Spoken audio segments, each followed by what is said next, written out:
When anxiety is happening too frequently, or the feeling of anxiety is far more than what the situation requires, it's a problem. Last week in our Kind is Better series, we told you about the prevalence of anxiety disorders and the importance of treating anxiety by confronting your fears.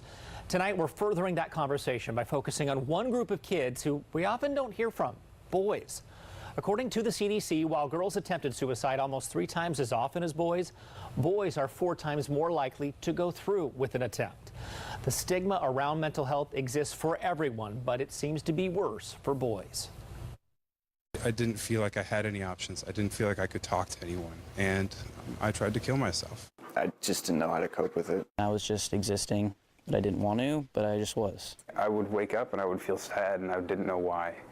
And I didn't know how to get help. It got to a point where I was like, okay, it's either this or I'm going to end up taking my own life. Just wishing somebody could have talked to him one last time, maybe one last phone call to him, and for everyone to say, hey, we're here with you. Because he was one of those kids that just got along with everybody, and you didn't really have to spend a lot of time, worrying about him. Nothing will bring Ben back.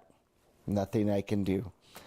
I can grieve and mourn and all of that, but it's about saving the next kid.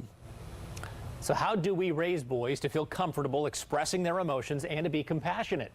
K2's Deborah Knapp recently talked with 2 authors who say it's an important process. We've all heard the phrases through the years. Boys don't cry. Man up. Rub some dirt on it, you'll be fine. The boy code, which is all those things that are unhealthy. Be tough, be strong, don't cry, you don't have feelings, etc. It's the wrong attitude aimed at young kids, especially boys, according to Dr. Peter Mortola, a professor at Lewis and Clark University.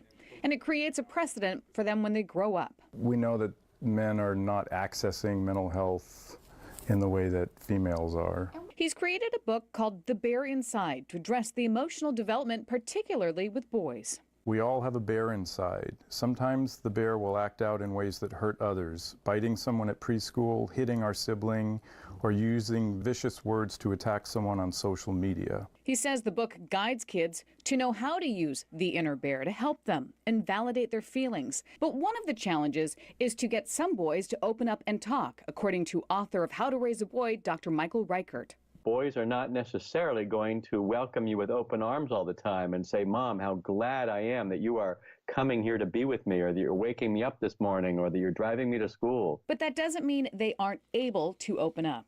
In fact, it's the opposite that's true, I think. Not only is that boy reachable by someone, that's what our research showed, but he actually is in great need of being reached. Deborah Knapp, K2 News. Dr. Mortola is hosting an event this weekend called Promoting Healthy Masculinities. We have more information on our website at katu.com.